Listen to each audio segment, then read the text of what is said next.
Hey, folks, this clip is brought to you by Farm Bureau Health Plans. For better coverage, better rates, and better service, go to fbhp.com/ATOZ.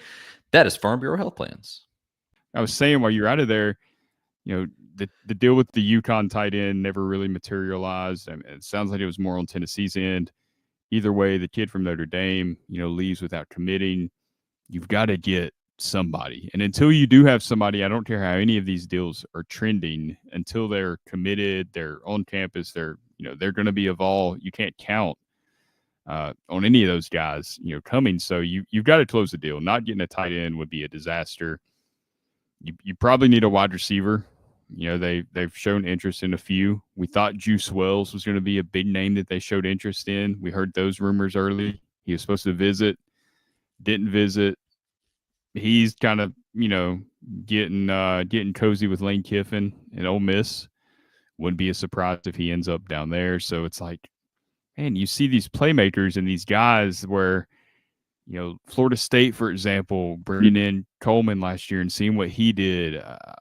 Georgia bringing in the guy from Missouri. Just all these programs making these big moves. And Tennessee did bring Thornton in last year, and you're hoping that he can have a bounce back season and kind of he was finding his groove playing on the outside, that he can be that guy for you. But you just haven't seen Tennessee land like any of these like star players out of the portal yet. And you wonder what that's about. Like Walter Nolan, defensive lineman that everybody wants to talk about, doesn't really look like there's anything there between him and Tennessee, even with his connection to the Knoxville area, going to high school here.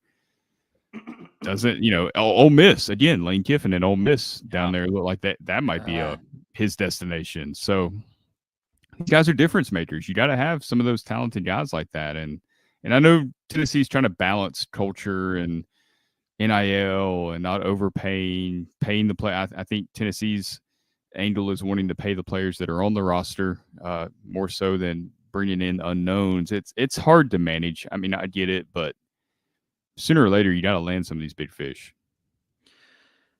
I will say, I completely agree with everything you said there. You have to. I feel like I say it every single week. To be elite, you got to have elite players, period. Whether they're coming through the transfer portal or they're coming through traditional recruiting, it honestly doesn't matter to me one way or the other, as long as they end up in an orange uniform in Knoxville, Tennessee. Like, that's it. And so, yeah, that has to happen. But I would be lying if I said I was not, at least in the back of my mind, a little worried that Heupel or maybe his staff, in a general sense or whatever it may be, that they don't have that, what's even the right way to frame it, like that killer instinct with recruiting. Because here's the thing.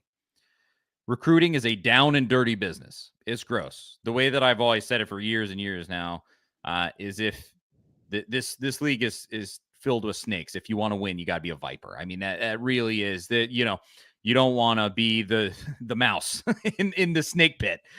You got to be the king cobra. And that's, you look across this league. You could go right down 75 South here to Athens. And, Kirby doesn't have morals. Lord knows. He'll do whatever it takes to get these guys in the door at Georgia. Lord knows what they're spending and doing to get these guys inside that building. But hey, it works. They're getting 5-star after 5-star after 5-star after 5-star, and they're winning championships, 2 in a row. Thank God they're not going to win another one this year. But the proof's in the pudding. He's willing to get down low and dirty and get in the mud. And I don't know if I get that sense off of Heupel and this staff. And I know there's a lot of people that we don't want him to be like that. That's the facts of life when it comes to SEC football. That's how it has to be. And I mean, I think Terry here in the comments, he brings up a point that I've seen a lot. He said the transfer portal and NIL are bad for college football. That's kind of a different discussion. I really want to talk about here. But he said they have no loyalty. They recruit these guys and then they leave. Like something that I've seen is, I guess the way that I've seen it is that we want guys that want to be at Tennessee. And I would say, while I completely understand that sentiment, and generally I agree, I definitely want guys that want to be at Tennessee. I would also say, I don't care if these guys want to be at Tennessee. I really don't. If they want to come and play for a fat paycheck, come play for a fat paycheck. Because the fact is, you're going to be on that football field in a Tennessee football uniform. You're not going to be over there in Georgia. You're not going to be at Florida. You're not going to be at Alabama. You're going to be at Tennessee playing. And I don't care if you want to be at Tennessee or not. I don't care if the only thing getting you through is that paycheck that hits the bank account every week. I don't care, as long as you go out and you play good football for Tennessee. And so, yes, I get that sentiment. Also, just get these elite dudes, because that is, at the end of the day, that is the bottom line. You have to have the elite guys to play at an elite level in college football. It just kind of is what it is. Yeah, that whole I want to have loyalty to this school. I grew up wanting to play here. Like, that's kind of a dying breed. Lane Kiffin talked about it before the season. Like, there is no more family atmosphere at a lot of programs. No, there is no more like, I grew up wanting to play for Ole Miss, I'm loyal to Ole Miss. I mean, you're going to have some of that every now and then. Jacob Warren was kind of one of those guys at Tennessee. Cooper Mays has been one of those guys at Tennessee. Tyler Barron, I mean, that's a local guy that spent 4 years here that you would want back. I mean, it's not the end of the world that he's leaving, but he's a good player. He has an NFL body. He has a chance to probably play in the league. And he won't play at Tennessee next season because he's looking for more NIL money. And I'm not faulting Tyler Barron at all. I mean, that's kind of the economy that's been set up in college football. And once you're 22, 23 years old, I mean, these are business decisions. These are life decisions. This is no longer, I want to play here and represent my school, and then I'll get going with my life, after college, whether that's playing professional football or going into the working world, whatever it is. No, this is the working world now. This is a business. It is no longer amateur athletics. So that loyalty, to some extent, is completely gone, and we'll see traces of it here and there, but it's going to be hard to sustain what Heupel's wanting to build at Tennessee with this culture, which I commend, and he's kept it going pretty well. But I don't know how sustainable it is, at least when it comes to winning championships, because all these other programs, you don't really see a lot of that at these other programs. Ohio State tries to do it to some extent, and we've seen them lose some players, some good players because of it as well. But you've got to, like you said, you got to be willing to get a little dirty.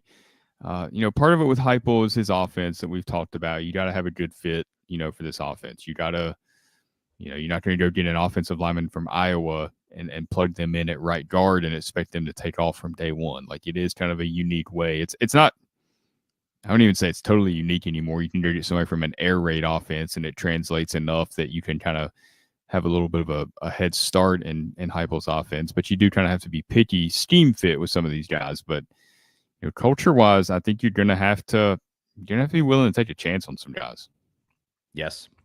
Again, this is a way to put it, is it just is what it is. That's the college football that there's no going back. In. Like, there's no putting, and Terry says there will happen to play, playing for a scholarship or playing for the name on your chest, and there is a lot of that still, but there's just it's business first, and there's no putting that genie back in the bottle at this point. It's the college football we grew up with is different now. Well, I mean, I even a little bit, I push back on making the delineation between college football and pro football. College football is pro football at this point. When you're, I would say, Power Five. Because ultimately, how I think all this kind of shakes out is that your group of 5 leagues just become a feeder league for Power 5.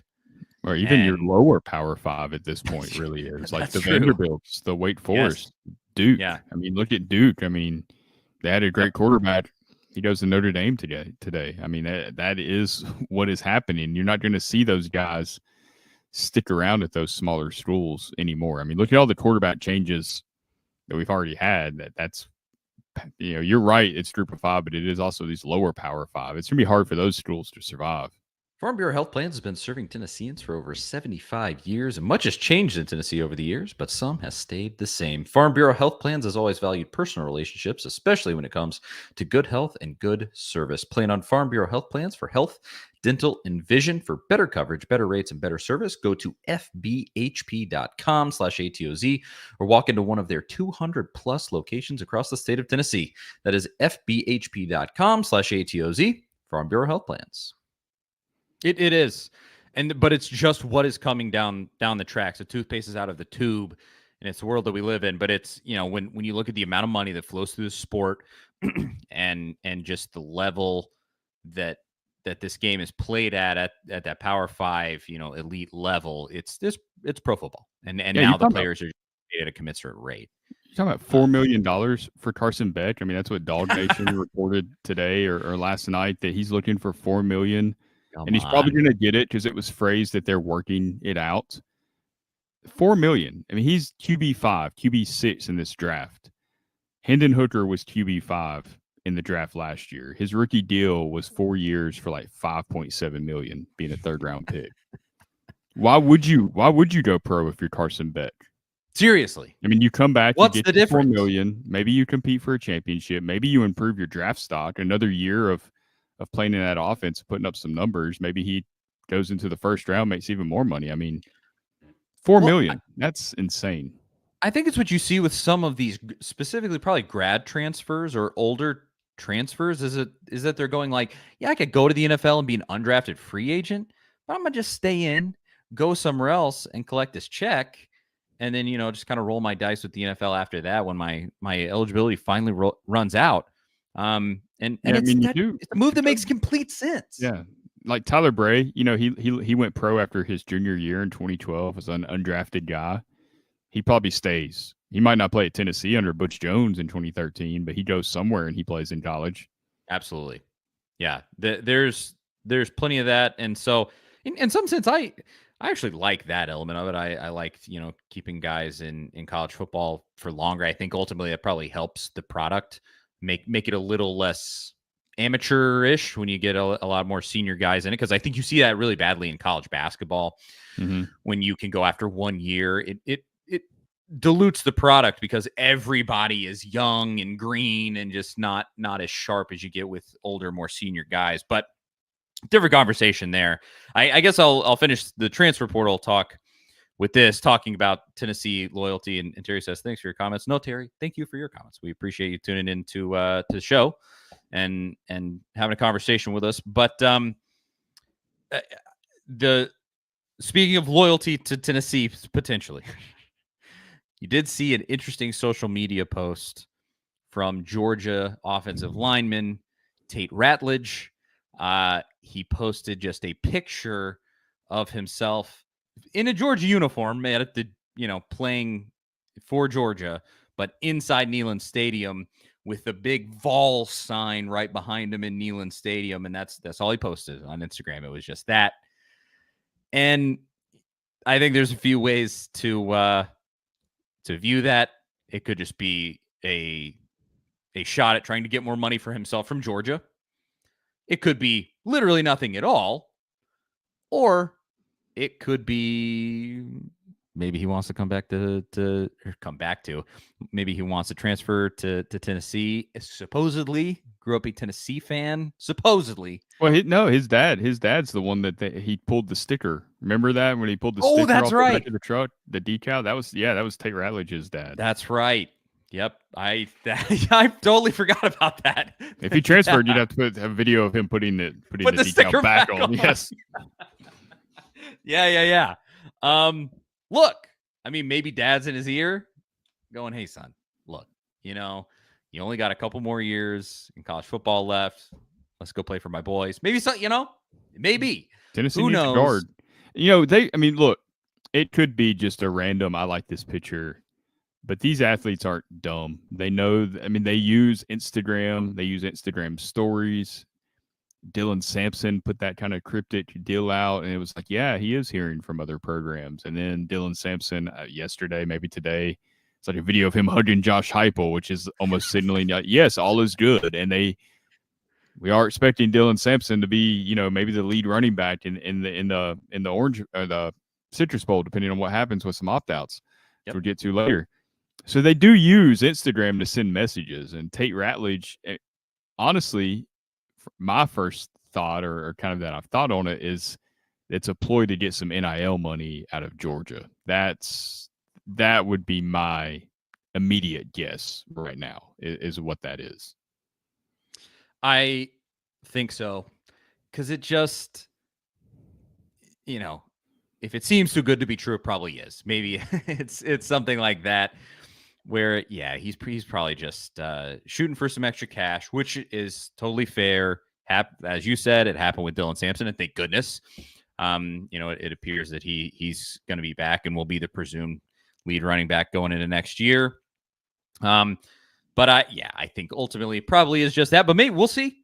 I would say if that ends up happening, that might be a little emergency midweek pod worthy. If Tennessee were to pull a coup like that, that would be awesome. I mean, I'll say I didn't think there was a real chance that Cade Mays, when those rumors started swirling around, I was like, oh, come on, that's not really going to happen. And then he came back to Tennessee. Yeah.